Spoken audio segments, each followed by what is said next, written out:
الحمدللہ رب العالمین والصلاة والسلام علی اشرف الانبیاء والمرسلین وعلی آلہ واصحابہ اجمعین اما بعد فاعوذ باللہ من الشیطان الرجیم بسم اللہ الرحمن الرحیم الصلاة والسلام علیک یا سیدی یا رسول اللہ وعلی آلک واصحابک یا سیدی یا حبیب اللہ الصلاة والسلام علیک یا سیدی یا نبی اللہ وعلى آلک واصحابک یا سیدی یا نور اللہ بسم اللہ الرحمن الرحیم۔ دو جہاں کے سلطان سرور ذیشان محبوب رحمان عز و جل صلی اللہ تعالی علیہ وآلہ وسلم کا فرمان مغفرت نشان ہے۔ جب جمعرات کا دن آتا ہے اللہ تبارک و تعالی فرشتوں کو بھیجتا ہے جن کے پاس چاندی کے کاغذ اور سونے کے قلم ہوتے ہیں، وہ لکھتے ہیں کون یوم جمعرات اور شب جمعہ مجھ پر کثرت سے درود پاک پڑھتا ہے۔ صلو علی الحبیب صلی اللہ تعالی علی محمد صلی اللہ تعالی علیہ وآلہ وسلم۔ میرے میٹھے اور پیارے اسلامی بھائیو، ہم اس وقت مدرسۃ المدینہ آن لائن کے آفیشیل پیج جو کہ فیس بک کا ہے، اس پر ہم آپ کے سامنے طہارت کورس کا جو پارٹ 3 ہے وہ انشاءاللہ الحمدللہ عز و جل ہم لے کر آئے ہیں، اور جو چیزیں ہم نے کل ڈسکس کیں پہلے اس کو سمرائز کر کے بیان کیا جائے گا۔ کل ہم نے کیا پڑھا، کتنا پڑھا، اور مسائل ہمیں تازہ بھی ہو جائیں گے۔ اس کے بعد پھر ہم انشاءاللہ عز و جل آگے جو مسائل ہیں جیسے کہ میں نے اینڈ میں عرض کیا تھا ان مسائل پر ہم توجہ مرکوز کریں گے۔ تو آپ نے جو اچھی نیتیں شروع والے دن میں کروائی تھیں وہ اس کو ہر کلاس میں، ہر درجہ اور ہر سیشن میں اس کو مستحضر یعنی ذہن میں رکھنا ہے۔ رضا الہی کے لیے علم دین حاصل کروں گا، اللہ تبارک و تعالی کو راضی کرنے کے لیے اس میں شرکت کروں گا، اور ساتھ ہی ساتھ اس علم کو حاصل کر کے آگے بھی پہنچاؤں گا۔ آگے پہنچانے کا ایک یہ بھی ذریعہ ہے کہ آپ اس کو شیئر کریں، دوسروں کو اس کا لنک بھیجیں، اور شیئر کرنے کا، اس کو آگے تک پہنچانے کا ایک ذریعہ یہ بھی ہے آپ ان مسائل کو یاد کر کے لوگوں کو سکھائیں، اپنے گھر والوں کو سکھائیں۔ اللہ تبارک و تعالی فرماتا ہے یا ایھا الذین آمنوا قوا انفسکم واہلیکم نارا وقودھا الناس والحجارہ، اے ایمان والو اپنے آپ کو اور اپنے گھر والوں کو جہنم کی آگ سے بچاؤ جس کا ایندھن لوگ اور پتھر ہیں۔ ٹھیک ہے، تو اپنے آپ پر یہ نہیں ہے کہ مطلب میں اگر سیکھ گیا ہوں تو میں کسی کو نہ بتاؤں، کسی کو نماز کا نہ کہوں، کسی کو زکوٰۃ کے بارے میں انفارمیٹیو جو چیزیں ہیں وہ نہ بتاؤں، ایسا نہیں ہونا چاہیے۔ علم کو اپنے تک محدود نہ رکھا کریں، اس کو ڈیلیور کیا کریں، لوگوں تک پہنچایا کریں۔ اس کے بڑے فضائل ہیں علم پہنچانے کے بھی اور علم سیکھنے سکھانے کے بھی۔ دعوت اسلامی الحمدللہ عز و جل ایسا پلیٹ فارم ہے کہ جس پہ سیکھنا سکھانا ہر وقت چلتا رہتا ہے، ہر وقت جو ہے وہ اسلامی بھائیوں کو نماز، وضو، زکوٰۃ، دیگر جو چیزیں ہیں وہ سکھائی جاتی رہتی ہیں، انشاءاللہ عز و جل سکھائی جاتی رہیں گی۔ اور جو ماہر اساتذہ کرام ہیں یعنی جامعۃ المدینہ آن لائن میں، مدرسۃ المدینہ آن لائن میں مدنی قاعدہ کورس ہے 6 سے 7 ہے، الحمدللہ عز و جل 7 سے 8 وہ نماز کورس چل رہا ہے، اور اب الحمدللہ عز و جل 8 سے 9 یہ پاکستانی اوقات کار کے مطابق میں عرض کر رہا ہوں، 8 سے 9 طہارت کورس چل رہا ہے۔ تو کیوں نہ ہم اس میں شرکت کریں اور اپنے طہارت کو ٹھیک کر لیں، اپنی نماز کو ٹھیک کر لیں۔ کل ہم نے نماز کے جو وضو کے مکروہات ہیں ان کو ہم نے تفصیلاً دیکھا تھا کہ وضو میں کون کون سی چیزیں مکروہ ہیں۔ اب دیکھیے طہارت بڑی ایک اہم چیز ہے، بڑی ضروری چیز ہے۔ میں اپنی طہارت کو نماز کے لیے کامل کروں، اس کو ناقص نہ رکھوں، اس میں کوئی نقصان نہ آنے پائے، اس چیز کو میں مد نظر رکھنا چاہیے۔ اور کیوں نہ ہو، دیکھیے امام غزالی رحمۃ اللہ تعالی علیہ اس میں بڑی حسین مثال جو ہے وہ ذکر کرتے ہیں، لیکن اس سے پہلے نبی علیہ الصلاۃ والسلام کا فرمان، حضور اکرم نور مجسم شاہ بنی آدم فخر آدم و بنی آدم صلی اللہ تعالی علیہ وسلم نے فرمایا جب تم میں سے کوئی رات کو نماز کے لیے کھڑا ہو تو چاہیے کہ مسواک کر لے۔ کیوں؟ جب وہ اپنی نماز میں قرات کرتا ہے تو فرشتہ اپنا منہ اس کے منہ پر رکھ لیتا ہے، اور جو چیز اس کے منہ سے نکلتی ہے فرشتہ کے منہ میں داخل ہو جاتی ہے۔ اب وضو تو کر لیا لیکن منہ صاف نہیں کیا، اسی طرح مسواک نہیں کی، یا چلیں لیٹ سپوز میرا وضو کامل ہے، لیکن میرا اندر باطن وہ اس میں کئی بیماریاں ہیں، حسد، بغض، کینہ، غیبت، چغلی، وعدہ خلافی، گانے باجے، اسی طرح دیگر جو چیزیں ہیں جو باطنی بیماریوں میں آتی ہیں وہ چیزیں بڑی پائی جاتی ہیں۔ امام غزالی رحمۃ اللہ تعالی علیہ ارشاد فرماتے ہیں، اور یہ جو ان کا فرمان ہے احیاء العلوم میں پہلی جلد ہے، پیج نمبر 185 ہے، مطبوعہ ہے دار صادر بیروت سے یہ کتاب چھپی ہے، اس میں آپ اس کو لے سکتے ہیں، دیکھ سکتے ہیں۔ امام غزالی رحمۃ اللہ تعالی علیہ ارشاد فرماتے ہیں کہ جب تم وضو سے فارغ ہو لو اس کے بعد تم نماز کی طرف متوجہ ہو رہے ہو تو اس وقت یہ تصور لازمی کر لینا ہے کہ میرے پیارے بھائی جس طرف لوگوں کی توجہ جا رہی ہے وہ تو میں نے پاک کر لیا تو لیکن جو چیزیں اللہ تبارک و تعالیٰ کے سامنے ہیں اور اس کے سامنے میں نے کھڑا تو ہونا ہے، مناجات کرنی ہے، اللہ تبارک و تعالیٰ کی بارگاہ میں گڑ گڑانا ہے، رونا ہے، رو کر میں نے نماز پڑھنی ہے، تو وہ کیوں نہ میں اپنے اندر کو بھی پاک کر لوں، گریبان کھول کے میں دیکھوں ذرا کہ میرے اندر میں میرا باطن کتنا گندا ہے، اس میں غلاظت کتنی ہے، اس میں برائیاں کتنی ہیں، میں اس کو کیوں نہ صاف کروں۔ تو فرماتے ہیں کہ یہ ضروری ہے، ظاہری وضو تو کر لیا لیکن اندر والا وضو، اندر والی طہارت، باطنی امراض سے چھٹکارا وہ کیوں کر ممکن ہو سکے گا، وہ بھی تو تم نے کرنا ہے، وہ کب کر سکو گے۔ فرماتے دیکھو یہ مثال ایسی ہے کہ بادشاہ کو کسی شخص نے مدعو کیا، انوائٹ کیا، بادشاہ کو بلایا اور اپنے گھر کو بڑا اس میں اس نے سجایا بھی اور السٹریٹ کیا۔ بادشاہ نے بڑی دیکھا یار بڑا گھر اچھا ہے، ڈیکوریشن کی ہوئی ہے اور بڑا ویل سیٹلڈ اس کا ہاؤس ہے، لیکن دیکھیے کہ رنگ و روغن اس نے باہر میں کیا ہوا ہے۔ اب بادشاہ باہر سے تو تعریف و توصیف کے پل باندھے گا، یار بڑی اچھی اس کا لوکیشن ہے، بڑا اچھا اس کا گھر ہے، لیکن بادشاہ نے جہاں پر بیٹھنا ہے اس میں کوڑا کرکٹ کے ڈھیر لگے ہوئے ہیں، بدبو آتی ہے، اسی طرح دیگر جو بیماریاں پھیلانے والی چیزیں وہ وہاں پر موجود ہیں۔ تو مجھے یہ بتائیے کہ بادشاہ اس سے راضی ہوگا؟ کبھی بھی نہیں، میرے میٹھے اور پیارے اسلامی بھائی، نہیں راضی ہوگا۔ بادشاہ نے جہاں پر بیٹھنا ہے، جہاں پر رہنا ہے، وہ جگہ تو پہلے پاک کریں۔ باہر سے پاکی کس کام کی جب جہاں اس نے بیٹھنا ہے وہ پاک نہیں ہے؟ تو غور کی حاجت ہے۔ اللہ تبارک و تعالیٰ تو یہ ارشاد فرماتا ہے نحن اقرب الیہ من حبل الورید، ہم قریب ہیں، اللہ تبارک و تعالیٰ قریب ہے، تو پھر اس کو ہمارے امراض بھی کا بھی پتہ ہے، ہر چیز کا پتہ ہے، ہم کیوں نہیں اس کو دور کرتے ہیں؟ مجھے پتہ چل جائے کہ میرے پڑوسی کو فلاں چیز کا پتہ چل جائے گا، فلاں گناہ کا پتہ چل جائے گا، میں اس کو چھپ کر کروں گا، اللہ تعالیٰ مجھے توفیق دے میں نہ کروں، لیکن عمومی حالت یہ ہے کہ میں چھپ کر کر لیتا ہوں۔ تو اب جب چھپ کر کروں گا کیوں؟ رب کو پڑوسی کو پتہ نہ چل جائے۔ اللہ کے بندے، پڑوسی سے اتنا ڈر ہے، اللہ تبارک و تعالیٰ تو تجھے ہر طرف دیکھ رہا ہے، ہر دم دیکھ رہا ہے، ہر لحظہ تجھے دیکھ رہا ہے، تو اس کی نگاہ میں ہے، نظر میں ہے، وہ سمیع بھی ہے، وہ بصیر بھی، ہر چیز دیکھتا ہے۔ تو وہ چیز اللہ تبارک و تعالیٰ کے سامنے اس سے کوئی حیا نہیں، اس سے کوئی ہیزیٹیشن نہیں، کوئی جھجک نہیں، کاش کہ ایسا ہو جائے۔ تو لہذا جو اندر کی جو باطنی امراض ہیں، امام غزالی رحمۃ اللہ تعالی ارشاد فرماتے ہیں وہ بھی بڑے ضروری ہیں، ان کی طرف بھی توجہ کی حاجت ہے، ٹھیک ہے۔ اب وضو کے جو مستحبات ہیں، کل ہم نے الحمدللہ عز وجل پڑھے تھے، ہم نے مکروہات نہیں پڑھے تھے، میں اس کو دوبارہ اس کی تصحیح کر لیجئے گا۔ وضو کے مکروہات ہم نے کل نہیں پڑھے تھے، وضو کے مکروہات آج جو ہے وہ ہم شروع کرتے ہیں۔ سب سے پہلا جو وضو میں مکروہ چیزیں ہے وہ ہے کہ عورت نے کسی برتن سے پانی لے کر وضو کیا اور اس میں وہ ہاتھ بار بار اس کا داخل ہوتا رہا، اس میں سے منہ دھویا وغیرہ وغیرہ، یا وضو کا بچا ہوا پانی ہے اس سے اس نے وضو کیا، ایسا کرنا مکروہ ہے۔ کوئی نجس جگہ ہے وہاں پر بیٹھ گئے، یہ بھی ایسا کرنا بھی مکروہ ہے۔ نجس جگہ وضو کا پانی گرا دیا، اب ایک پانی ہے، مطلب مثال کے طور پر میں نے 2 سے 3 لیٹر پانی لیا وضو کرنے کے لیے، اس میں سے آدھا لیٹر بچ گیا یا کچھ بھی بچ گیا، اس کا پانی میں نے کسی پلید جگہ پر گرا دیا، تو اس سے بھی اوائڈ چاہیے، دیوار پر گرا دیں،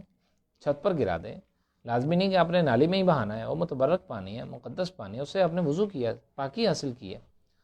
تو اس لیے یہ ضروری ہے مسجد کے اندر وضو کرنا، یہ بھی مکروہ ہے۔ آپ پریشان نہ ہوئیے، مسجد سے اندر جو وضو کرنا مکروہ ہے وہ مراد ہے عین مسجد۔ آپ کی معلومات میں یہ بھی اضافہ ہو جائے گا، مسجد کے 3 حصے ہوتے ہیں، عین مسجد، فنائے مسجد، خارج مسجد، ٹھیک ہے۔ جو عین مسجد ہوتی ہے جہاں پر امام صاحب سجدہ مقتدی جو ہیں وہ سجدہ کرتے ہیں، یہ عین مسجد ہوتی ہے جہاں پر لوگ سجدہ دیتے ہیں، اپنا جو ماتھا ہے پیشانی ہے رب کے حضور جھکاتے ہیں، زمین پر لگاتے ہیں، عین مسجد اس کو کہتے ہیں۔ دوسری ہوتی ہے جو جگہ ہے وہ فنائے مسجد ہے۔ فنائے مسجد وہ جگہ جو مسجد کے مصالح، مسجد کی ضروریات کے لیے بنائی جاتی ہے۔ فار ایگزامپل مسجد کا سٹور ہے، بعض صورتوں میں بعض جگہوں پر مسجد کا محراب وہ بھی باہر فنائے مسجد میں شامل کیا جاتا ہے۔ اسی طرح امام صاحب کا کمرہ اگر وہ الگ طور پر بنا ہوا ہے، پلاٹ میں تھوڑا سا جو ہے وہ کرونیس تھی، اس کی جگہ پر کمرہ بنا دیا، وہ کمرہ، حجرہ، اسی طرح وضو خانے، اسی طرح استنجا خانے، ٹوائلٹس جو ہیں یہ بھی فنائے مسجد میں آتے ہیں۔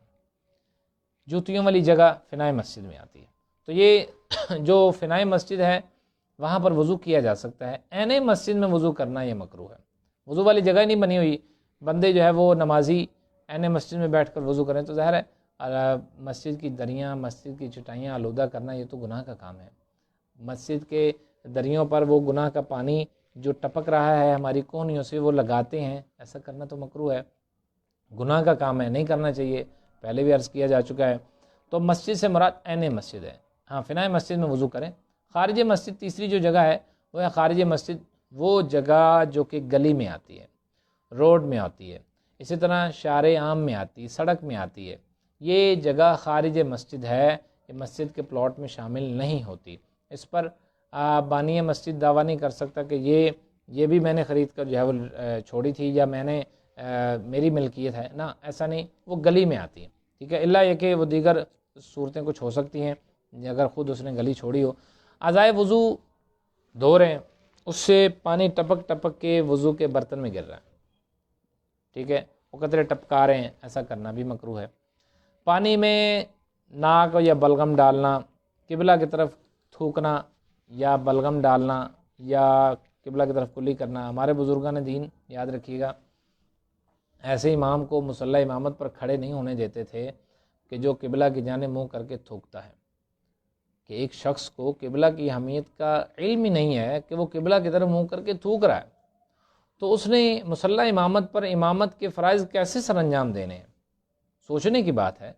تو احتیاط اتنی ہے کہ ہمارے جو استاد صاحب تھے وہ ہمیں بازار میں کھڑا ہو کر کھانے سے منع کیا کرتے تھے، کہتے بیٹا اگر بازار میں کھڑا ہو کر کھاؤ گے مردود الشہادت ہو جاؤ گے، تمہاری گواہی قابل قبول نہیں رہے گی، اور ویسے بھی یہ مینرز کے خلاف ہے کہ آپ سرے بازار میں کھڑے ہو کر ٹھیلے پر یا کسی ریڑھی پر کھڑے ہو کر کھا رہے ہیں، پہلے تو بیٹھ کر کھانا چاہیے، اور پھر سرے بازار کیوں کھاتے ہیں؟ کوشش کریں گھر کا کھانا کھانے کی، کوشش کریں گھر کی برکتیں لینے کی، اور کوشش کریں ہوٹل سے، اسی طرح دیگر جو باہر کے کھانے ہیں جو کہ اکثریت بلکہ عمومی طور پر بے برکتی اس میں شامل ہوتی ہے، جیسا کہ میر اہل سنت بانی دعوت اسلامی اپنی کتاب فیضان سنت میں لکھتے ہیں۔ اللہ اکبر۔ بے ضرورت دنیا کی بات کرنا، زیادہ پانی خرچ کرنا، اب وہ بچے بیٹھتے ہیں یا کچھ لا علم حضرات جو ہے وہ بیٹھتے ہیں، بالغ ہیں لیکن بیٹھے ہوئے ہیں، نل چل رہا ہے اور باتیں لگی ہوئی ہیں، یار ہاں بھی سناؤ تم کیا کر رہے ہو، میں یہ کر رہا ہوں، تم کیا کر رہے ہو، میں یہ کر رہا ہوں۔ تو یہ جو باتیں چلتی ہیں، ادھر سے نل چل رہا ہے، پہلے تو فنائے مسجد میں باتیں دنیا کی، یہ بھی نہیں چاہیے، اور پھر پانی کا اسراف، اپنا پانی کا اسراف بھی گناہ ہے اور مسجد کا پانی کا اسراف ڈبل گناہ ہے۔ اتنا کم خرچ ہو کہ سنت ادا نہ ہو، ٹھیک ہے، ہاتھ گیلے کر کے لگا رہے ہیں، بڑی بڑی سردی ہے، ہاتھ گیلے کر کے منہ کر لیا اور اتنا کر لیا۔ آپ نے کل پڑھا تھا دھونے کی تعریف کم از کم منیمم دو قطرے ہیں پانی کے وہ بہہ جائیں، ہر عضو پر، ہر جسم کے ٹکڑے پر وہ 2 قطرے بہہ جائیں تو پھر جو ہے وہ آپ کا وضو شمار ہوگا کہ آپ کا وہ عضو دھلا ہے۔ منہ پر پانی مارتے بچے مارتے ہیں یا پھر جو بالغ حضرات ہیں وہ بھی اس طرح کرتے ہوئے دیکھے جاتے ہیں، تو ان کو کہہ دیا جائے پیارے اسلامی بھائیوں اس طرح کرنا مکروہ ہے، پانی چہرے پر نہ ماریں، اپنا منہ دھوئیں، میں اپنا منہ خود دھو لوں گا۔ تو اس طرح اگر ترکیب ہو جائے، پیار سے اس کو سمجھایا جائے تو اس کو سمجھ بھی آ جائے گی اور آئندہ وہ دوسرے کو بھی منع کرے گا۔ ٹھیک ہے، ایک ہاتھ سے منہ دھونا، ہاتھ دوسرا ٹھیک ہے، سب کچھ ٹھیک ہے، صحیح سلامت ہے اور ہاتھ بھی کام کرتا ہے، لیکن پھر بھی ہمیں ایک ہاتھ سے منہ دھو رہے ہیں تو یہ بد مذاہب کا شعار ہے، اس سے ہمیں بچنا ہے، دور رہنا ہے۔ گلے کا مسح کرنا، جیسے میں نے کل عرض کیا تھا، ہاتھ گیلے کیے، گیلے کر کے ایسے مسح شروع کر لیا۔ اب یہ جو ایڈیشن ہے یہ بدعت ہے۔ پھر کونیوں کا مسح کرنا، گلے کا مسح کرنا، یہ بھی ایڈیشن ہے جو کہ بدعت ہے، ایسا نہیں چاہیے، مکروہ بھی ہے۔ بائیں ہاتھ سے کلی کرنا یا ناک میں پانی ڈالنا، ٹھیک ہے، یہ دونوں کام اپنے رائٹ ہینڈ سے کرنے ہیں۔ Utilise your right hand for these two matters, آپ نے یہ دو کام جو ہیں وہ دائیں ہاتھ سے کرنے ہیں۔ دائیں اس کے علاوہ اگر آپ دائیں ہاتھ سے ہی ناک صاف کرنا شروع کر دیتے ہیں تو ناک صاف کرنے کے لیے تو بایاں ہاتھ ہے، بائیں ہاتھ سے اس کو آپ نے صاف کرنا ہے، جبکہ اگر دائیں سے کریں گے تو مکروہ ہے۔ تو مکروہ تو کام میں نے نہیں کرنا وضو میں، اللہ اکبر، اللہ تعالیٰ مجھے بچائے، میں نے تو بچنا ہے، دوسروں کو بھی بچانا ہے، میرے گھر والوں کو بھی بچانا ہے، دوستوں یاروں کو بھی بچانا ہے، ریلیٹیوز کو بچانا ہے، اللہ اکبر۔ اپنے لیے کوئی لوٹا وغیرہ کو برتن خاص کر لینا۔ اسی طرح 3 بار ہاتھ گیلے کر کے 3 بار مسح کرنا۔ آپ ایک مرتبہ ہاتھ گیلے کریں، 3 مرتبہ چاہے کر لیں، نو پرابلم، لیکن 3 دفعہ ہاتھ گیلے کیے، نیا پانی لیا اور مسح کیا، ایسا کرنا مکروہ ہے۔ 3 بار نیا پانی نہ لیں، ایک مرتبہ آپ نے پانی لیا اور اس میں بھی آپ نے پورے سر کو کور کر لیا۔ چوتھائی سر کا مسح تو فرض ہوتا ہے، اس سے زیادہ کرنے کو تو سنت ہے، لیکن اگر آپ 3 مرتبہ کریں گے تو اسراف ہو جائے گا۔ اسراف نہیں کرنا، فضول خرچی نہیں کرنی، خرچی کریں لیکن جو بنتی ہے وہ کریں، فضول نہ کریں۔ اسی طرح استنجے والے کپڑے سے اعضائے وضو خشک کرنا، دھوپ کا گرم پانی ہے سے وضو کرنا، اللہ اکبر۔ حضرت فاروق اعظم رضی اللہ تعالیٰ عنہ کا ایک قول ہے، آپ رضی اللہ تعالیٰ عنہ ارشاد فرماتے ہیں کہ دھوپ کے گرم پانی سے وضو کرنے سے، جو کہ تپتا ہوا ہے جیسے ابلا ہوا پانی ہوتا ہے، اگر اس سے بندہ وضو کرے تو برس کا بڑا اندیشہ ہے۔ تو اگر گھروں میں ٹینکیاں ہوتی ہیں پلاسٹک کی یا اور قسم کی، ان میں پانی گھروں میں رکھا گرم ہو جاتا ہے جون جولائی میں، یا اپنے اپنے موسموں کے مطابق جب بھی ہوتا ہے، تو اس پانی کو اگر قدرے ٹھنڈا کر لیں، ٹھنڈا کر کے وضو کریں تو اس مکروہ سے اب بچ سکتے ہیں، ٹھیک ہے۔ اسی طرح اگر چہرہ میں نے دھونے لگا ہوں، اپنی آنکھیں زور سے میں نے بند کر لی، ہونٹ بند کر لیے، ہونٹ زور سے بند کر لیے، جو ایکسٹرا جو سکن ہے وہ بھی اندر مرج ہو گئی، اس طرح کر کے، اس طرح میں نے منہ دھوتا رہا، اب وہ آنکھیں میں نے جب میں ہٹائیں نارمل کی، ساری جو پلکیں ہیں وہ خشک تھیں، تو وضو تو نہیں ہوا۔ اگر آپ کا ایک بال بھی اعضائے وضو میں سے خشک رہ گیا، وضو نہیں ہوگا۔ طہارت ناقص، نماز ناقص، شرط میں نقصان، مشروط میں نقصان، تو لہذا نماز میں نقصان تو کوئی بھی نہیں چاہتا، تو وضو میں بھی نقصان نہ پیدا کریں۔ اسی طرح ہر سنت کا چھوڑنا یہ مکروہ ہے، اور ہر مکروہ کا چھوڑنا یہ سنت ہے۔ یہ جتنے بھی میں نے مکروہات ذکر کیے ہیں، 21 مکروہات ہیں، اگر آپ یہ چھوڑ دیں گے تو یہ سنت کریں گے، لیکن اگر آپ ان کو اپنائیں گے تو مکروہ کام کریں گے، ٹھیک ہے۔ اگر وضو ہے تو پھر تو سجدہ تلاوت بھی ہو جائے گا، اسی طرح دیگر کام بھی ہو جائیں گے، لیکن اگر وضو نہیں ہے تو پھر نماز نہیں پڑھ سکتے، سجدہ تلاوت نہیں کر سکتے، نماز جنازہ نہیں پڑھ سکتے، قرآن عظیم نہیں چھو سکتے۔ قرآن یہ کام اگر کرنے ہیں تو وضو کرنا فرض ہے۔ طواف کے لیے وضو جو ہے وہ واجب ہوتا ہے، اور اسی طرح دیگر جو وضو ہے اس کے کرنے کے مستحب مواقع بھی ہیں، سنت بھی ہیں۔ اگر پاکی غسل بندے پر فرض ہے، اس نے غسل جنابت سے پہلے، اور جنب کو جو جنبی آدمی اس کو کھانے پینے سونے، اسی طرح اذان کے دینے، کسی جنبی غیر جنبی نے اذان دینی ہے، اقامت کہنی ہے، اور وہ بندہ ہے پاک ہے، اسی طرح جمعہ کا خطبہ کہنا ہے، عیدین کا خطبہ کہنا ہے، نبی علیہ السلام کے روضہ انور کی زیارت کرنی ہے، اللہ اکبر۔ کسی کو اگر یہ موقع ملے تو اس کے لیے تو دنیا و مافیہ کی نعمتوں سے بڑا افضل کام ہے۔ اللہ تعالی ہمیں بھی مجھے بھی آپ کو بھی یہ سعادت سے اللہ تبارک و تعالیٰ سعید بنائے۔ اسی طرح عرفہ میں وقوف کے لیے صفا مروہ کے درمیان صحیح کرنے کے لیے وضو کر لینا سنت مبارکہ ہے۔ اب بڑھتے ہیں کب کب وضو کرنا مستحب ہے۔ وضو کرنا مستحب ہے جی، سونے کے لیے وضو کریں تو اگر سونے کے لیے وضو کیا تو سونے سے پہلے وضو کیا، اس کے بعد اگر ان کیس بندے کی موت ہو گئی تو مرنے والا شہید ہوگا۔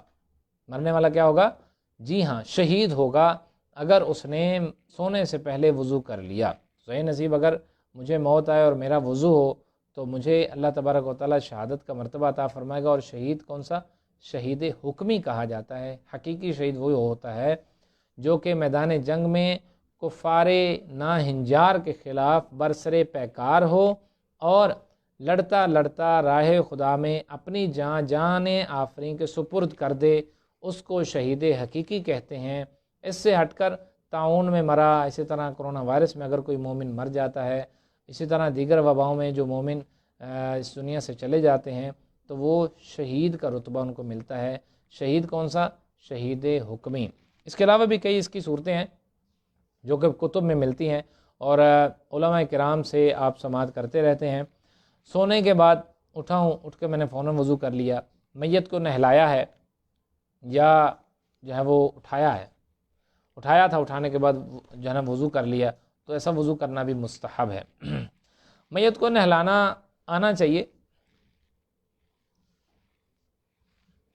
الحمدللہ عز و جل مجلس تجہیز و تکفین بائے دعوت اسلامی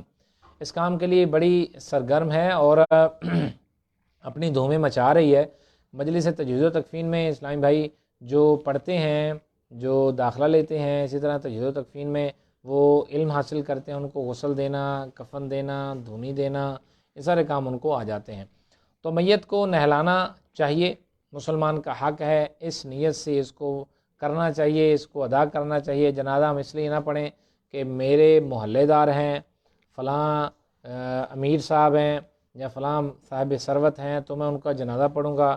تو اس کے بیٹے کو میں بھی ذرا ادھر ہو کے دکھاؤں اپنا آپ، ہاں جی تو میں اس لیے یہ کام کر رہا ہوں۔ یاد رکھیے، دین کو دنیا کے لیے استعمال کیا سب سے بڑی ریاکاری ہے، بہت بڑا گناہ کا کام ہے۔ دین کو دنیا کے لیے کبھی بھی استعمال نہیں کرنا، ورنہ ملعون کا ٹیگ لگ جائے گا۔ تو ملعون کا ٹیگ تو ہم نے نہیں لگوانا، ہم نے دین کو دنیا کے لیے کبھی بھی استعمال نہیں کرنا۔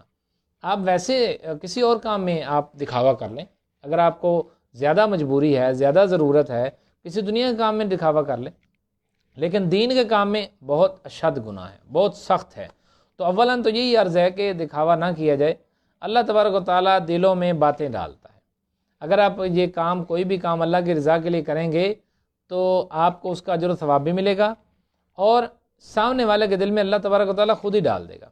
اگر اللہ نے نہ چاہا، آپ نے ڈالنا چاہا کہ فلاں کے دل میں میرے لیے مقام بن جائے اور میں فلاں دنیاوی کام کے ذریعے سے دکھاوا کر لوں، دینوی کام کے ذریعے سے دکھاوا کر لوں، وہ آپ کا سب اس میں کسی قسم کا ثواب نہیں، الٹا گناہ ہے اور آپ کا وہ کام بننے کا نہیں، بگڑ جائے گا۔ لکھ لیجئے گا اس چیز کو، یہ ایسا ہوگا، ٹھیک ہے۔ اللہ تبارک و تعالیٰ سے ہر چیز کی امید، ہر چیز کی رجا، ہر چیز کی تمنا خالق کائنات کی بارگاہ سے ہونی چاہیے۔ اس طرح جب غصہ آ جائے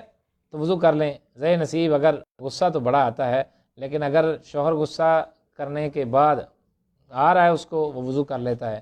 باپ کو غصہ آ رہا ہے وہ وضو کر لیتا ہے۔ اسی طرح کسی رشتہ دار کو غصہ آ رہا ہے، لو جی مجھے رشتہ نہیں دیا، غصہ آ رہا ہے، اچھا تو میرے جو ہے نا وہ نہیں آئے، شادی پر نہیں آئے یا غمی پر نہیں آئے، غصہ آ گیا، فوراً وضو کر لیا۔ تو اب اگر وضو کر لیا ہے تو اس سے غصہ ٹھنڈا ہو جائے گا۔ اور نبی علیہ الصلوۃ والسلام کو جو فرمان ہے، فرمایا لا تغضب، فردد مرارا قال لا تغضب۔ صحابی نے پوچھا یا رسول اللہ صلی اللہ علیہ وسلم کیا کام کروں؟ نبی علیہ السلام شاید نے لا تغضب، غصہ نہیں کرنا۔ پھر پوچھا لا تغضب، غصہ نہیں کرنا۔ پھر پوچھا کئی مرتبہ، مرارن کا لفظ مرتن سے آگے کا اشارہ دیتا ہے کہ کئی مرتبہ سائل نے سوال کیا یا رسول اللہ کیا؟ سرکار علیہ السلام شاید نے غصہ نہیں کرنا۔ تو غصہ آ جانے کی صورت میں وضو کر لیں، غصہ فوراً ٹھنڈا ہو جائے گا۔ اور ویسے بھی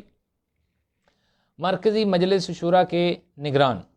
حاجی محمد عمران عطاری سلمہ الباری ارشاد فرماتے ہیں کہ جو بھی آپ کو کوئی بری بات کہتا ہے، ٹھیک ہے، آپ چاہتے ہیں کہ میں نے اس کا جواب دینا ہے، تو نگران شورا فرماتے ہیں کہ اس کا جواب فوراً نہیں دینا، ڈبل 12 گھنٹے اس کا انتظار کرنا ہے انتظار کر کے اگلے دن جو مناسب ہو اس کا جواب دے دیا جائے۔ اگر آپ نے دینا ہی ہے تو ڈبل 12 گھنٹے گزارنے کے بعد اس کا جواب دے دیں، وہ جواب افیکٹو بھی ہوگا، لڑائی جھگڑے والا نہیں ہوگا اور دیر پا رہنے والا ہوگا۔ تو ہم تو فوراً کام کرنے والے ہیں، جلدی یاد رکھیے شیطان کی طرف سے آتی ہے، جبکہ ہم نے رحمان کی طرف رہنا ہے، شیطان کی طرف نہیں ہونا۔ اسی طرح زبانی اگر قرآن پاک پڑھنا ہے پڑھ سکتے ہیں، اس میں کوئی حرج نہیں ہے، لیکن وضو کر لیا تو مستحب ہے۔ حدیث یا علم حدیث پڑھنے پڑھانے کے لیے امام مالک رحمۃ اللہ تعالی علیہ کو میں نے عرض کیا تھا کہ امام مالک رحمۃ اللہ تعالی علیہ حدیث پڑھانے کے لیے بڑا اہتمام کرتے تھے، ان کے لیے تخت سجایا جاتا، کپڑے بچھائے جاتے، تکیہ لگایا جاتا، پھر آپ کا وہ مسند لگتی، پھر آپ جو ہے وہ علم حدیث پڑھاتے تھے۔ ہمارے یہاں کے جو ہے وہ اہل سنت کے علماء میں سے کئی ایسے علماء ہیں، جب وہ بیان کرنے لگتے ہیں، سرکار کی شان بیان کرنے لگتے ہیں، تو اپنا جو داڑھی شریف ہے اس کو بھی خوشبو لگاتے ہیں، اپنے ہونٹوں کو بھی خوشبو لگاتے ہیں۔ کیوں؟ یہاں سے سرکار کا نام نکلنا ہے، تو جب یہاں سے سرکار کا نام نکلے گا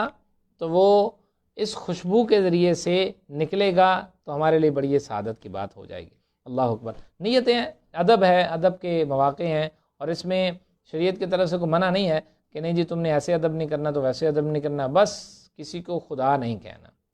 نہ خدا کا بیٹا کہنا ہے۔ اس کے علاوہ جتنی شانیں ہیں میرے محبوب علیہ الصلوۃ والسلام کی ہیں، اللہ تبارک و تعالیٰ نے ان کو شانوں کا مالک بنا رکھا ہے۔ اس کے علاوہ جو خطبے ہیں جمعہ اور عیدین سے ہٹ کر نکاح کا خطبہ ہے یا دیگر خطبے ہیں وہ دینے ہیں، اس کے لیے وضو کرنا مستحب ہے۔ کتب دینیاں چھونی ہیں، جیسے بہار شریعت ہے، فتاوی رضویہ شریف ہے، اسی طرح امیر علیہ سنت کی کتب ہیں یا اور عربی کتب ہیں۔ اسی طرح اگر ستر کو چھو لیا اس کے بعد وضو کر لے تو یہ مستحب ہے۔ جھوٹ بولا یا گالی نکل گئی منہ سے، فوش لفظ نکل گیا،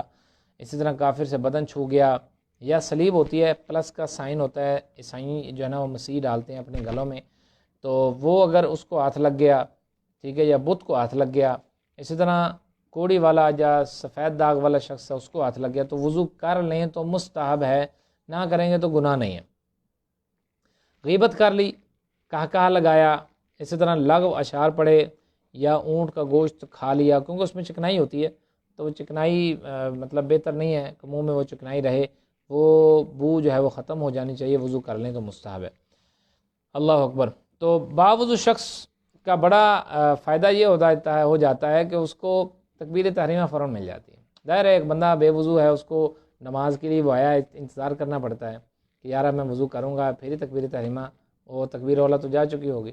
تو اس کو رکعت ملے شاید وہ بھی نہیں مل سکے گی اگر وہ تسلی سے وضو کرنے والا ہوا۔ جیسا کہ میں آپ کو عرض کر رہا ہوں پچھلے 2 دن سے کہ تسلی سے وضو کرنا ہے، اگر تسلی سے وضو کریں گے جماعت آپ کو مل جانی ہے، جماعت کے پیچھے نہ بھاگیں، جماعت مل جانی ہے، آخری اتحیات بیٹھنے تک اگر آپ شامل ہو گئے جماعت میں آپ شامل ہیں، یہ بات ذہن میں رکھیں۔ لہذا رکعت کے پیچھے دوڑتے ہوئے ایک تو بھاگم بھاگ مسجد میں دھمک کی آواز پیدا کی، آدھا وضو کیا آدھا کیا ہی نہیں، ناقص کیا، آج سینے اوپر چڑھی ہوئی ہیں، پانی کے قطرے گر رہے ہیں، ٹھیک ہے، اور پروقار طریقے کو بھی نظر انداز کیا جا رہا ہے۔ یہ کتنے جو کراہت والے کام ہیں ہم کر رہے ہیں، اس لیے رکعت نہ چھوٹ جائے۔ تو میرے میٹھے پیارے اسلامی بھائیو، ایسا نہیں کرنا جب کہ رکعت آپ کو مل جائے گی۔ میں نے عرض کیا نا آخری اتحیات میں بھی اگر آپ مل گئے آپ کو جماعت کا ثواب مل جائے گا، تو آپ پریشان نہ ہوں، تسلی سے وضو کریں، وضو کر کے پھر آپ جو رکعت ہے اس کو ملا لیں، اس میں شامل ہو جائیں۔ تو جب آپ نے وضو کرنا ہے نا تو وضو کرنے میں آپ نے یہ دیکھنا ہے کہ یہ نہ ہو کہ میرا نلکا کا پانی تیز ہے، اس کا پریشر تیز ہے اور پانی ہاتھ میں آ کر پھر جا رہا ہے،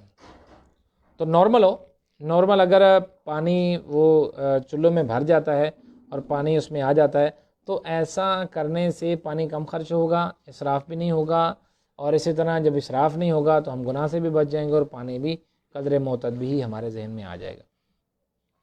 وضو میں وسوسہ آ جاتا ہے، شک آ جاتا ہے، شک کا کام ہم آگے انشاءاللہ تعالی ذکر کریں گے، لیکن میں یہ عرض کرتا چلوں کہ شک جو ڈالتا ہے وہ ایک شیطان ہے، ولہان اس کا نام ہے، ہا جو آنکھوں والی وہ ہے، ولہان واو کے ساتھ، اور جو وضو میں وسوسے ڈالتا ہے، یار تیرا تو کونی خشک رہ گئی تھی، چل دوبارہ وضو کر کے، چہرہ تو نے دھویا ہے، یہ جو داڑھی کے ساتھ اور کان کے درمیان جگہ یہ تو خشک رہ گئی ہے، حالانکہ دھوئی ہوئی ہے اور وہ خشک ہو گئی ہے، لیکن وہ کہتا ہے تو نے دھوئی نہیں ہے، چل دوبارہ وضو کر۔ اس نے اگر آپ اس کی بات مانتے رہیں گے نا تو آپ کی جماعت چلی جائے گی، ٹھیک ہے؟ تو اس کی بات نہیں ماننی، شیطان کے پیچھے نہیں چلنا، بلکہ ہم نے اللہ تبارک و تعالیٰ کی شریعت کی بات ماننی ہے اور اسی کو ہی ہم نے فالو کرنا ہے۔ اچھا، اگر اب ہم بڑھتے ہیں جو وضو کے جو دیگر احکام ہیں، جیسا کہ خون نکل آیا ہے تو اس کے حوالے سے کیا احکامات ہیں، وضو ٹوٹے گا نہیں ٹوٹے گا، کون سی توڑنے والی چیزیں ہیں، نواقض وضو اس کو کہا جاتا ہے، اس کی طرف ہم بڑھتے ہیں۔ تو سب سے پہلے میں عرض کرتا ہوں، جسم سے کوئی چیز نکلتی ہے دونوں راستوں سے، انسان کے دونوں راستوں سے وہ نکلتی ہے، وہ وضو کو توڑ دیتی ہے، ٹھیک ہے؟ وہ کوئی بھی چیز ہو وہ توڑ دیتی ہے۔ اس کے علاوہ خون، پیپ یا زرد پانی وہ کہیں سے بہتا ہے، بہہ کر نکل پڑتا ہے، اپنی جگہ چھوڑ دیتا ہے، سفر کرنا شروع کر دیتا ہے، تو اس کے بہنے سے بھی وضو اور غسل جو ہے وہ ٹوٹ جائے گا، دوبارہ وضو کرنا پڑے گا، دوبارہ غسل کرنا پڑے گا۔ اگر رگڑ لگی ہے اور رگڑ لگ کے جیسے دیوار سے رگڑ لگ گئی، یا خدا نہ خواستہ کسی کا ایکسیڈنٹ ہو گیا، حادثہ پیش آ گیا اور اس کو رگڑ لگی ہے، اب خون جلد پر ظاہر ہوا ہے، بہا نہیں، اپنے مقام سے چلا نہیں، صرف جلد پر ظاہر ہوا ہے، اس خون کے چمکنے کی وجہ سے، چونکہ وہ اپنے مقام کو اس نے چھوڑا نہیں، وہیں پر کھڑا ہے، تو اس کی وجہ سے بھی وضو نہیں ٹوٹے گا۔ آپ صرف اس پر پانی لگا کر اس کو صاف کر لیں، کپڑے سے صاف کر لیں، تو اس کو پانی لگا کر صاف کر لیں، کپڑے سے صاف کر لیں، آپ کا وضو باقی ہے۔ ہاں، اگر وہ اپنی جگہ چھوڑے گا پھر جو ہے وہ وضو ٹوٹ جائے گا۔ اب دیکھیے اس کی مثال ہے، جیسے سیب کھاتے ہیں، سیب کو جب ہم منہ میں لیتے ہیں تو اس کو جب کھانے کی کوشش کرتے ہیں، ایک لقمہ جب ایک نوالا لیتے ہیں تو اس کے بقیہ سیب پر خون کے آثار واضح ہو جاتے ہیں۔ اب وہ خون اتنا نہیں ہوتا کہ وہ جو ہے وہ اپنے مقام سے پیدل چل کر سفر کرنا شروع کر دے، ٹھیک ہے؟ تو اس کی وجہ سے بھی وضو نہیں ٹوٹے گا۔ اسی طرح زبان میں محسوس ہوا کہ لگتا ہے کہ خون بہا ہے، کوئی الگ سی ذائقہ آ رہا ہے، ٹیسٹ آ رہا ہے، ہاتھ لگایا میں نے دانتوں کے اوپر، دیکھا خون ہے، تو اب وہ بھی خون چونکہ لعاب ہے اس کے ساتھ مل کر وہ پتلا ہوتا ہے، لگتا یہ ہے کہ وہ بہہ رہا ہے، لیکن وہ اتنا نہیں ہوتا کہ وہ بہہ سکے، وہ صرف چمک رہا ہوتا ہے، ہماری انگلی کو وہ لگ جاتا ہے، تو اس سے بھی میرے میٹھے اور پیارے اسلام بھائی وضو نہیں ٹوٹے گا۔ اچھا، وضو یا غسل توڑنے کے لیے یہ بھی ضروری ہے کہ وہ خون یا پیپ یا زرد پانی، کچلو اسے کہتے ہیں پنجابی میں، تو وہ اگر بہا ہے، پھوٹ گیا، پھوڑا پھوٹ گیا یا جو بھی ہے، پنسی سے خون نکلا، لیکن وہ سکن پر نہیں بہا، خدا نہ خاصہ کسی کی آنکھ کے اندر جو ہے وہ دانہ تھا، اسی سے خون نکلا اور اندر ہی بہہ گیا، اب سکن پر تو بہا نہیں ہے، تو سکن پر بہنے سے وضو ٹوٹتا ہے، جی ہاں، سکن پر بہنے سے وضو ٹوٹتا ہے، آنکھ کے اندر بہنے سے وضو نہیں ٹوٹے گا، دانہ بھی اندر ہے، زخم بھی اندر ہے، اسی اندر سے ہی اندر ہی سب کچھ ہوا، باہر کچھ بھی نہیں آیا، تو وضو نہیں ٹوٹے گا۔ زخم اگرچہ بڑا ہے لیکن رطوبت بہہ نہیں رہی، چمکتی چاہ رہی ہے اور نظر آ رہی ہے اوپر کہ یہ اس میں ریشہ ہے یا پیپ ہے یا کچھ اور ہے، تو اس سے بھی وضو نہیں ٹوٹے گا۔ آخری بات، زخم سے خون تو نکل رہا ہے لیکن میں اس میں کاریگری یہ دکھاتا ہوں کہ میں کپڑا لے کر اس کو صاف کرتا رہتا ہوں، یار بہہ تو نہ رہی، تو جب بہہ رہا نہیں ہے تو میرا وضو بھی نہیں ٹوٹ رہا۔ استاد صاحب نے تو یہ کہا تھا وضو، وہ خون بہے گا تو تیرا وضو ٹوٹے گا، خون تو میں نے بہنے نہیں دیا، تو اب کیا حکم ہوگا؟ اب اس میں فتاوی رضویہ شریف میں اعلیٰ حضرت رحمۃ اللہ تعالی یہ ارشاد فرماتے ہیں، اگر پونچھتا رہا ہے لیکن وہ جتنا اس نے پونچھا ہے اس کا یہ حساب لگا لے کہ اس دوران میں نے جتنا پونچھا، اگر میں نہ پونچھتا، خون چل پڑتا، وضو ٹوٹ جائے گا۔ وضو کیا ہے؟ ٹوٹ جائے گا۔ اب اس میں کاریگری لگانے کی ضرورت نہیں ہے، آپ اس کو دیکھ لیں، اگر آپ اتنا ہے کہ وہ بہہ جائے گا تو اس سے وضو آپ کا ٹوٹ جائے گا۔ اگر انجیکشن لگاتے ہیں، انجیکشن لگانے سے وضو ٹوٹے گا یا نہیں، روزہ ٹوٹے گا یا نہیں، یہ الگ مسئلہ ہے، لیکن وضو ٹوٹے گا یا نہیں، اس بارے میں انجیکشن ایک وین میں لگتا ہے، ایک مسل میں لگتا ہے، یعنی گوشت میں لگتا ہے اور رگ میں لگتا ہے۔ تو اگر انجیکشن جو ہے وہ لگا ہے، ٹیکا لگا ہے، گوشت میں لگا ہے، اس کے لگنے کی وجہ سے خون نکل آیا ہے، خون اتنا نکلا ہے کہ بہنے کی مقدار وہ خون نکل آیا ہے، تو اب انجیکشن لگنے سے وہ وضو نہیں ٹوٹا، وضو آپ کا ٹوٹا ہے اس خون کے نکلنے کی وجہ سے۔ یہ ایک صورت ہے انجیکشن لگنے کی وجہ سے، جب وہ گوشت والا انجیکشن ہو تو وضو ٹوٹ جاتا ہے۔ لیکن اگر نس میں انجیکشن لگا ہے، رگ میں لگا ہے، وین میں لگا ہے، تو رگ میں ظاہر ہے آپ کو پتہ ہے جب ڈرپس لگتی ہیں یا انجیکشن لگتا ہے تو پہلے یہ لگا کے نا خون پہلے باہر کھینچتے ہیں تھوڑا سا، تاکہ وہ دوائی میں مکس ہو جائے اور پھر جو ہے وہ اندر چلا جائے تاکہ آسانی سے ایڈجسٹ ہو جائے۔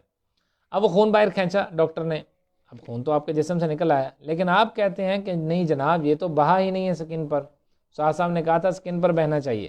نہیں اللہ کے بندے خون تو باہر نکل آیا نا، تو جب خون باہر نکل آیا ہے، بہنے کی مقدار بھی ہے، وضو ٹوٹ جائے گا، ٹھیک ہے۔ وین والا انجیکشن یہ ہوتا ہے۔ اب اس میں اسی طرح گلوکوز لگتی ہے، اس کی ڈرپ لگتی ہے، یہ بھی نس میں لگتی ہے، تو یہ لگوانے سے بھی وضو ٹوٹ جائے گا، کیونکہ نلکی میں بعض اوقات خون آ جاتا ہے جو بلو کلر کی نلکی ہوتی ہے، اس کے کلر چینج بھی ہو سکتا ہے، خیر کلر سے ہمیں کیا لینا دینا ہے۔ سرنج کے ذریعے سے خون ٹیسٹ کروایا ہے اور خون نکالنے کی ضرورت پڑی ہے، تو یہ بھی اگر بہنے کی مقدار ہے تو اس سے بھی وضو ٹوٹ جائے گا۔ وہ اتنا سا شیشی ہوتی ہے شیشے کی، وہ جو شیشی میں خون لیتے ہیں، اگر اس کو رکھ کے نماز پڑھی ہے تو اس کو رکھ کے نماز نہیں پڑھنی، ڈاکٹر حضرات بھی متوجہ ہوں اور دیگر جو پیرامیڈیکل سٹاف ہے یا نرسز ہیں، نرسز اسلامی بہنیں ہیں، وہ بھی، خون بھی شاب کی طرح ناپاک ہوتا ہے، اس کو جیب میں رکھ کر نماز نہیں پڑھنی چاہیے۔ آنکھ کی بیماری ہے، صلو علی الحبیب صلی اللہ تعالی علی محمد۔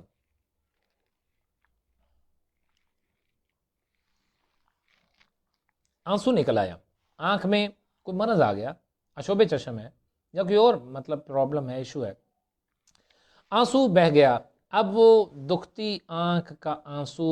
میرے میٹھے اور پیارے اسلامی بھائیوں ناپاک ہوتا ہے، دکھتی آنکھ کا آنسو ناپاک ہوتا ہے، ٹھیک ہے، اور وضو بھی توڑ دیتا ہے، یہ وضو توڑ دیتا ہے، ٹھیک ہے، آپ نے یہ ذہن میں رکھیے گا، ایسا نہ ہو کہ وہ اس کو آپ جو ہے نا وہ ایسے کپڑے سے کونی سے صاف کرتے رہیں اور آپ کا وہ کپڑا بھی سارا ناپاک ہو جائے، ٹھیک ہے، اس چیز کو ذرا دھیان میں رکھنا ہے۔ یہ مسائل بڑے دقیق ہیں اور یہ سمجھنے سے، بار بار ان پر توجہ کرنے سے یہ سمجھ میں آئیں گے انشاءاللہ عز و جل، تو لیکن ہم ان کو پڑھ رہے ہیں آج، ہم ان کو دوسروں تک پہنچائیں گے، جب دوسروں تک پہنچائیں گے ہمیں خود بخود یاد ہو جائیں گے، ٹھیک ہے۔ متعلم اور معلم دو لوگ ہوتے ہیں، ایک ٹیچر ایک اسٹوڈنٹ، اسٹوڈنٹ کو کچھ سمجھ آئے نہ آئے، ٹیچر کو سمجھ آ جاتی ہے، اس کو یاد ہو نہ ہو ٹیچر کو یاد ہو جاتا ہے، کیوں؟ پڑھانا سے اس کا فائدہ اتنا ہوتا ہے، اگر آپ کو کچھ یاد نہیں ہوتا نا، طلبہ کرام متوجہ ہوں، اگر آپ کو کچھ یاد نہیں ہوتا، آپ وہ سبق کسی کو سمجھائیں، کوئی نہیں ملتا دیوار کو سمجھائیں، بار بار سمجھائیں، حتیٰ کہ آپ کو 2 سے 3 بار ہی سمجھ میں آئے گی۔ امام اخفش رحمۃ اللہ تعالی علیہ کا نام آپ نے سنا ہوگا۔ امام اخفش ان کے پاس ایک بکری تھی،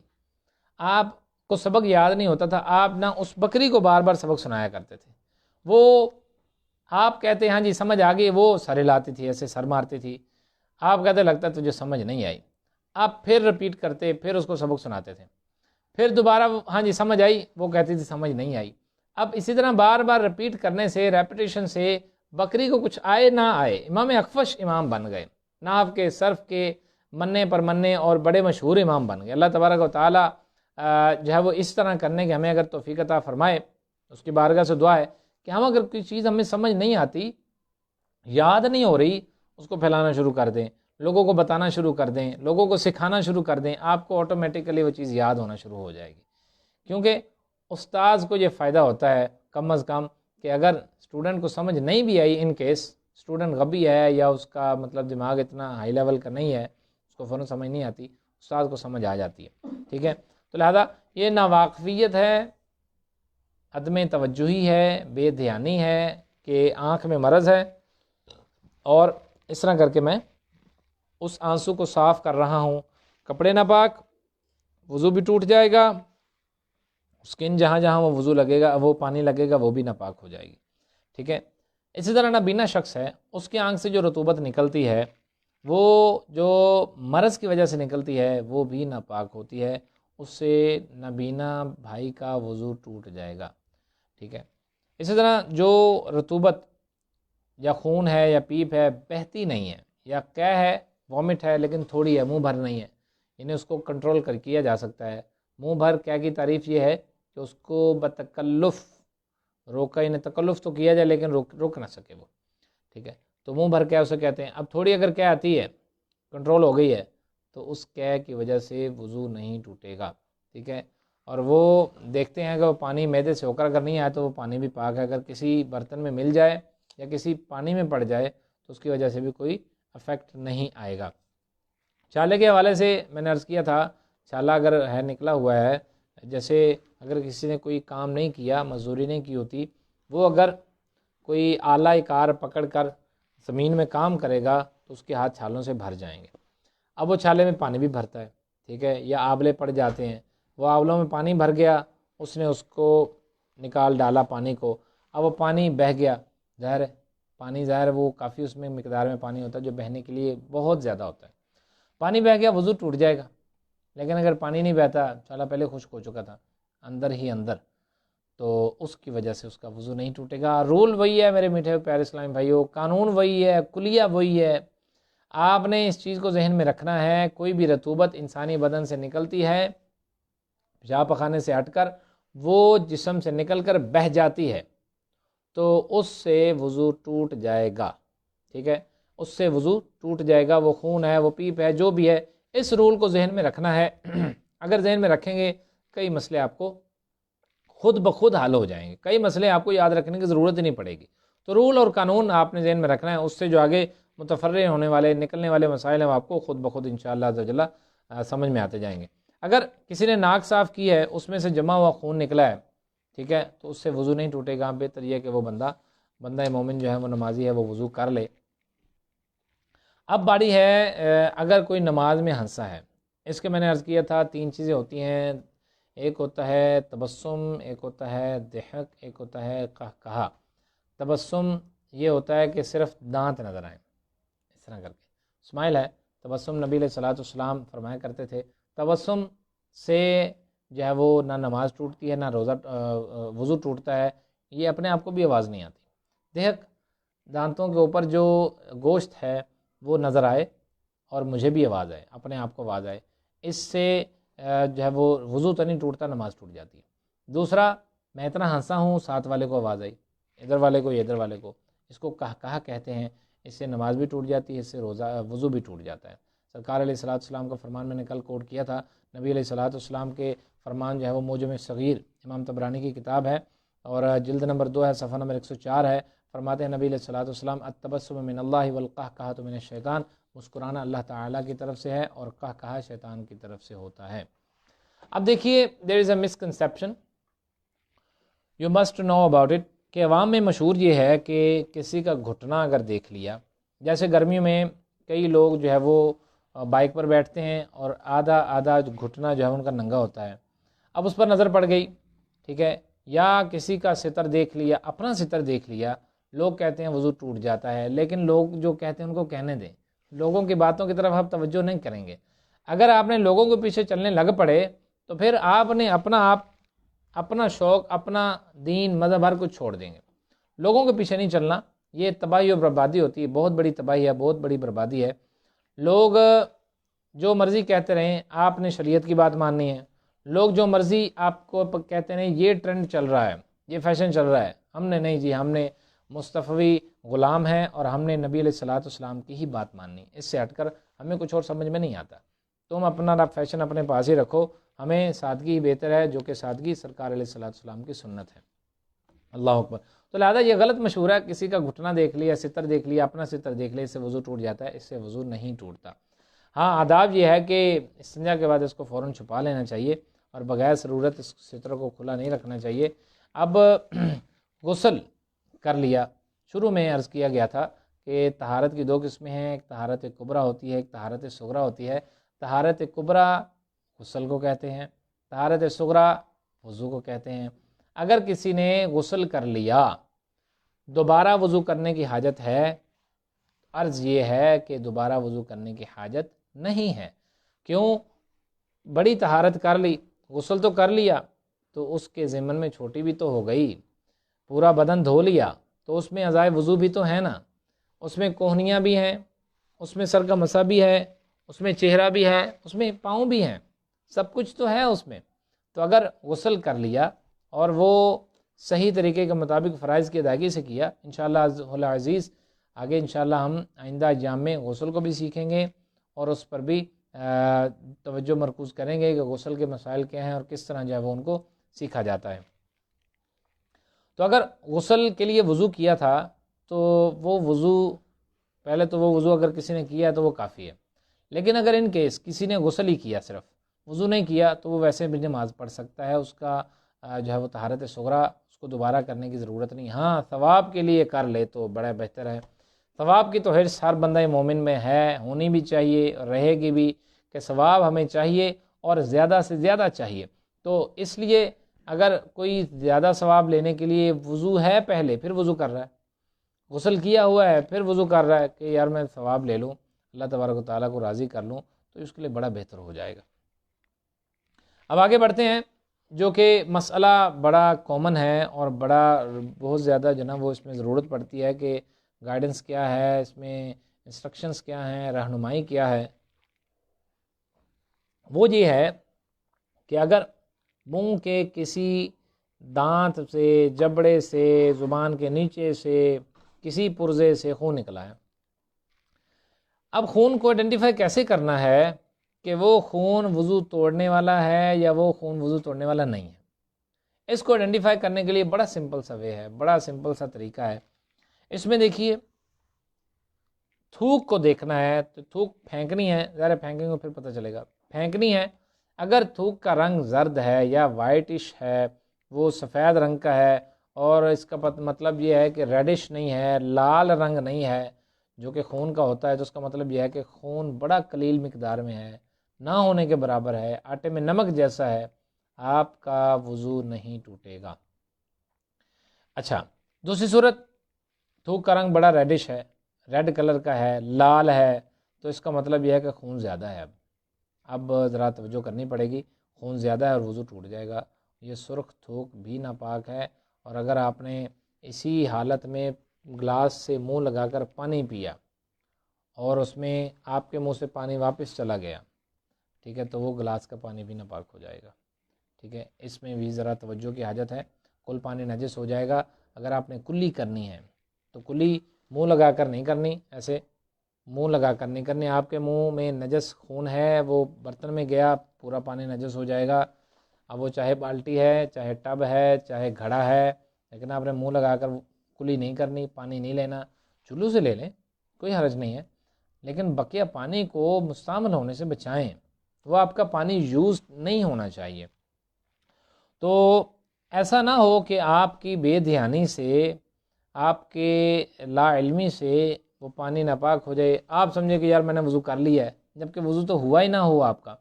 اور آپ نے نماز بھی پڑھ لی ہو، ساری نمازیں پڑھ رہے ہیں، 2-3 نمازیں تو کم از کم بندہ سردی میں پڑھ ہی لیتا ہے کہ ایک وضو سے میں 1 یا 2 نمازیں پڑھ لوں، تو دونوں نمازیں نہیں ہوں گی، ظاہر ہے پانی نجس تھا، پلید تھا،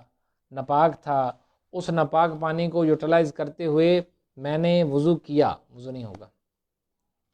تو پاکی لینی ہے نا۔ نبی علیہ السلام نے کیا ارشاد فرمایا، الطہارۃ شطر الایمان، الطہور شطر الایمان، او کما قال صلی اللہ علیہ وسلم، فرمایا پاکی نصف ایمان ہے۔ تو پاکی لینی ہے، پاکی کے لیے پانی تو پاک ہونا چاہیے، اگر پانی پاک نہیں ہے تو پھر مجھے بتائیں پاکی کیسے ملے گی؟ تو پاک پانی سے ہی پاکی مل سکتی ہے، اگر پانی نہ پاک ہے تو پاکی نہیں مل سکتی، ٹھیک ہے۔ اس مسئلے پر بھی آپ نے توجہ فرمانی ہے۔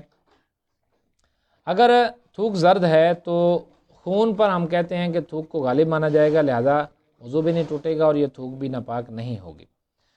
اچھا، بچہ ہے، چھوٹا ہے، اور اس کی عمر جو ہے وہ ابھی بالغ نہیں ہوا، بلوغت سے نیچے لگا لیں، ابھی بچہ بالغ نہیں ہوا، 1 دن کا بچہ ہے اور وہ دودھ پیتا ہے، تو اب اس بچے کا پیشاب ہے، وہ پیشاب مسکنسیپشن ہمارے ہاں یہ ہے کہ وہ پیشاب ناپاک نہیں ہے، ٹھیک ہے، تو کپڑے کو لگ جائے، بدن کو لگ جائے، بچہ گود میں بیٹھا تھا اس نے پیشاب کر دیا تو اس کی وجہ سے کپڑے افیکٹ نہیں ہوتے، اس کی وجہ سے نماز میں خلل نہیں آتا، وہ جائے نماز پر کر دے، جائے نماز نہیں دھوتے، اللہ اکبر، کیسی دیوانگی ہے، جائے نماز نہیں دھوتے، کپڑے پر لگ جائے کپڑے نہیں دھوتے، کہتے ہیں اس کی خیر ہے، اس نے کون سا ابھی جو ہے وہ کھانا پینا اس نے شروع کیا ہے، کھانا پینا جب شروع کرے گا پھر دیکھ لیں گے۔ اللہ کے بندے کیا کر رہے ہیں آپ؟ ایسا کرنے سے آپ کی نماز نہیں ہوتی، جائے نماز ناپاک ہو گیا ہے، وہ کپڑا جس پر آپ نے نماز پڑھنی وہ ناپاک ہو گیا ہے، آپ کی جائے نماز ٹھیک نہیں ہے، جگہ ٹھیک نہیں ہے، آپ کے کپڑے ٹھیک نہیں ہیں، تو ایسا نہیں ہے کہ وہ پاک ہے، بلکہ وہ ناپاک ہوتا ہے۔ نابالغ بچہ 1 دن کا بچہ ہو، 10 دن کا ہو، 100 دن کا بچہ ہو، یعنی کہ 3 مہینے کا، اس کا پیشاب ناپاک ہی رہے گا، کپڑوں پر لگ جائے اس کو دھونا ضروری ہے ورنہ نماز نہیں ہوگی۔ اسی طرح دودھ پیتا بچہ جو ہے وہ دودھ پھینکتا ہے، جیسے اس میں جو ہے وہ جمع ہوا دودھ ہوتا ہے، وہ جب پھینکتا ہے تو یہ سمجھ لیجئے دودھ جیسے گیا تھا وہ معدے سے ہو کر آیا ہے، تو وہ دودھ بھی ناپاک ہے، اگر وہ کپڑے پر پھینکے گا کپڑا بھی ناپاک ہو جائے گا، اس کو دھونا ضروری ہے۔ ہاں اگر ایسا ہے دودھ کچا ہے، جیسے اس نے پیا تھا کچا ہی باہر آ گیا، اس میں جو ہے وہ جمع ہوا نہیں ہے، تو اس کی وجہ سے سمجھ لیجئے کہ معدے تک نہیں پہنچا، سینے تک گیا تھا، اس کو کہہ آ گئی، یا لیٹ سپوز کہ اس کو کف پرابلم ہو گئی، کھانسی آ گئی، تو اس کی وجہ سے بھی وہ اس کا جو دودھ ہے وہ پاک ہی رہے گا، کپڑے پر لگ گیا دھو لیں بہتر ہے، لیکن اس سے کپڑا ناپاک نہیں ہوگا، آپ کی نماز ہو جائے گی۔ اب میں نے جو پیچھے عرض کیا تھا کہ وضو میں اگر آ گیا شک، ولہان شیطان کا نام میں نے لیا تھا کہ وہ ولہان شیطان ہے جو کہ وضو میں وسوسے ڈالتا ہے، یار تیرا کونی رہ گئی ہے، تیری داڑھی شریف رہ گئی ہے، یہ بات رہ گئی، وہ بات رہ گئی ہے، بڑے وسوسے آتے ہیں، تو اس طرح وہ ولہان ہے، وہ اس طرح کرتا ہے۔ اب وضو میں شک آ گیا ہے، دوران وضو کوئی عضو دھو رہا تھا یا دھونے میں شک واقعہ ہو گیا، تو اگر تو یہ میرے میٹھے اور پیارے اسلام بھائی زندگی کا پہلا واقعہ ہے تو اس کو آپ رپیٹ کر لیں، بہتر ہے، دھو لیں، ٹھیک ہے۔ لیکن اگر اکثر ایسا ہوتا ہے شک پڑتا رہتا ہے تو اس کی طرف آپ نے توجہ نہیں کرنی، آپ نے دیکھنا نہیں ہے، اسی طرح وضو کے بعد بھی اگر شک پڑ جاتا ہے تو اس کا بھی کچھ خیال نہیں کرنا۔ ہاں اگر ایسا ہے کہ آپ باوضو تھے، ٹھیک ہے، وضو کر کے آپ نے پہلے نماز بھی پڑھی، اب شک آیا کہ پتہ نہیں میرا وضو ہے یا نہیں، مطلب 1-2 گھنٹے گزر گئے تو ٹائم ڈیوریشن کافی ہو گیا، اب اگلی نماز کے لیے جب باری آئی وضو کرنے کی تو آپ نے سوچنے لگ پڑے کہ پتہ نہیں میرا وضو ہے یا نہیں ہے، ٹوٹا تھا یا نہیں ٹوٹا تھا، شک ہو گیا۔ اس شک میں آپ نے یاد رکھنا ہے کہ آپ کا وضو ہے، آپ نے شک کی طرف توجہ نہیں کرنی، شک کی طرف توجہ کریں گے تو آپ شیطان کے ڈالے ہوئے وسوسے کو فالو کرنے لگ پڑیں گے، تو ایسا نہیں کرنا، ٹھیک ہے۔ وسوسے کی صورت میں یہ نہیں سمجھنا کہ چلو احتیاطاً کار ہی لیتے ہیں نا، تو آ بھی ہوگا نا، احتیاط یہ احتیاط نہیں ہے، یہ اتباع شیطان ہے۔ تو میں نے پہلے عرض کیا شیطان کو فالو کرنا ہے، شیطان کو فالو نہیں کرنا بلکہ شریعت کو فالو کرنا ہے۔ شریعت فرماتی ہے کہ شک کی صورت میں، ایسے شک کی صورت میں وضو نہیں کرنا۔ آپ کا وضو ہے، آپ باوضو ہیں، آپ نے یہ کنسیڈر کر لینا ہے۔ آپ وضو کے بارے میں شک تھا، پتہ نہیں ٹوٹا ہے یا نہیں، آپ دیکھیں میں قسم کھا سکتا ہوں، قسم کھا کے کہہ سکتا ہوں کہ میرا جناب وہ وضو نہیں ہے۔ اگر تو قسم کھا کر آپ کہہ سکتے ہیں وضو نہیں ہے تو پھر آپ کا نہیں ہے۔ اگر آپ قسم کھا کے یہ کہہ سکتے ہیں یقین کے ساتھ میرا وضو ہے تو آپ کا بھائی وضو ہے، آپ کیوں دوبارہ جو ہے وہ شیطان کے شک کے پیچھے چلتے ہیں، ٹھیک ہے۔ اگر آپ کو وضو کر لیا اس کے بعد یاد نہیں ہے، کوئی عضو رہ گیا ہے لیکن دیکھا بھالا آپ نے سارا تلاش کیا لیکن کچھ ملا کچھ نہیں، تو اس صورت میں جب یاد نہ ہو تو پھر الٹا پاؤں دھو لینا ہے، ٹھیک ہے۔ الٹا پاؤں دھو لیجئے گا، آپ کا یہ شک بھی رفع ہو جائے گا، اور اسی طرح جو شک کے جو مکمل احکامات ہیں وہ مطولات میں آپ کو ملیں گے۔ یہ مختصراً سے میں نے عرض کر دیا کیونکہ ہمارا کورس 15 دن کا ہے جس میں سے آج تیسرا دن ہے۔ اگر کتا جسم کو چھو جاتا ہے تو اس سے کپڑے ناپاک نہیں ہوں گے، ہاں اگر چاہے کتے کا جسم گیلا بھی ہو، لیکن اگر کتے کے جسم پر نجاست لگی ہے، پخانہ لگا ہے، پیشاب لگا ہے، یا وہ لیٹ سپوز کہ کسی گند میں سے اٹھ کر آیا ہے، ٹھیک ہے، اب وہ اگر گیلا جسم لے کر پیشاب پخانہ اوپر لگا ہوا ہے وہ ہمارے جسم کو لگ جائے گا تو جسم ناپاک ہو جائے گا۔ ظاہر اب بھی کتے کی وجہ سے نہیں ہو رہا نجاست کی وجہ سے ہو رہا ہے، جو نجاست وہ لے کر آیا ہے۔ اور کتے کا جو لعاب ہے، لعاب اس کی زبان پر آتا ہے، آپ کو معلوم ہے کتے کا لعاب ناپاک ہے۔ برتن میں منہ ڈالے گا، برتن کو 7 دفعہ دھونا ہے۔ کتنی دفعہ؟ 7 دفعہ دھونا ہے، پھر آپ کا برتن پاک ہوگا۔ کتے کی زبان پر جو پسینہ آتا ہے وہ پسینہ ناپاک ہوتا ہے۔ تو میرے میٹھے اور پیارے اسلامی بھائیوں، یہ آج کا جو سیشن تھا، آج ہم نے الحمدللہ عز و جل وضو کے دیگر احکامات پڑھے، وضو کے مکروہات پڑھے۔ اسی طرح امام غزالی رحمۃ اللہ تعالی علیہ کے جو مثال تھی بڑی حسین تھی کہ بادشاہ نے اندر آ کر بیٹھنا ہے گھر کے، اگر اندر صاف نہیں ہے، باطنی میں بنی اندر ہیں، باہر سے وضو کر لیا ہے تو طہارت میں نقصان ہے۔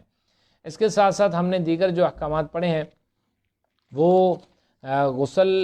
کا وضو آیا کافی ہوگا یا نہیں، کیسے وضو کب ٹوٹے گا، اس طرح ہنسنے کے احکام کیا ہوتے ہیں، ضحک کیا ہوتا ہے، تبسم کیا ہوتا ہے، کہا کسے کہتے ہیں، چھالا اور پھڑیا کے بارے میں پڑھا، دکھتی آنکھ کے آنسو کے بارے میں ہم نے پڑھا۔ اسی طرح الحمدللہ عز و جل کافی کچھ آج ہم نے کور کر لیا۔ انجیکشن لگانے سے وضو ٹوٹتا ہے یا نہیں ٹوٹتا، اور اس کے علاوہ خون نکلنے کے جو احکامات ہیں، خون تھوک میں خون کب ہوگا، اور اسی طرح اگر جسم سے خون نکل آتا ہے تو وہ کب نکلتا ہے، کس طرح نکلے گا، کس طرح وضو ٹوٹے گا، کس طرح وضو نہیں ٹوٹے گا۔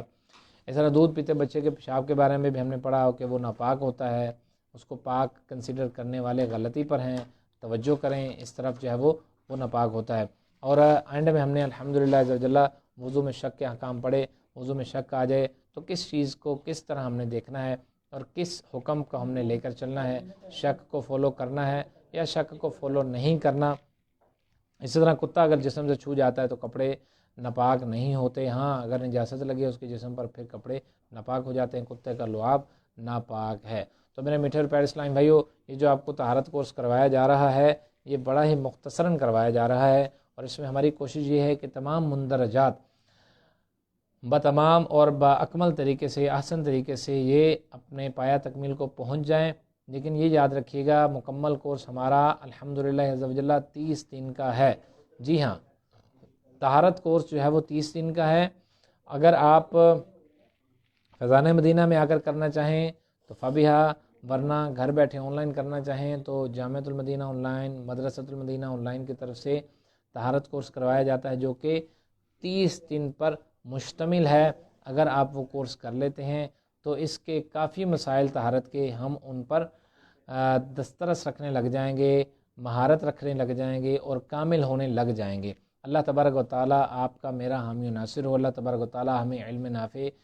عطا فرمائے اور ہمیں ان تمام احکامات کو آگے پہنچانے کی توفیق عطا فرمائے۔ ویڈیو کو آگے شیئر بھی کیجیے گا، دعوت اسلامی کا پیغام آگے بھی پہنچائیے گا۔ آمین بجاہ نبی الامین صلی اللہ علیہ وسلم۔ صلو علی الحبیب صلی اللہ تعالی علی محمد صلی اللہ تعالی علیہ وسلم۔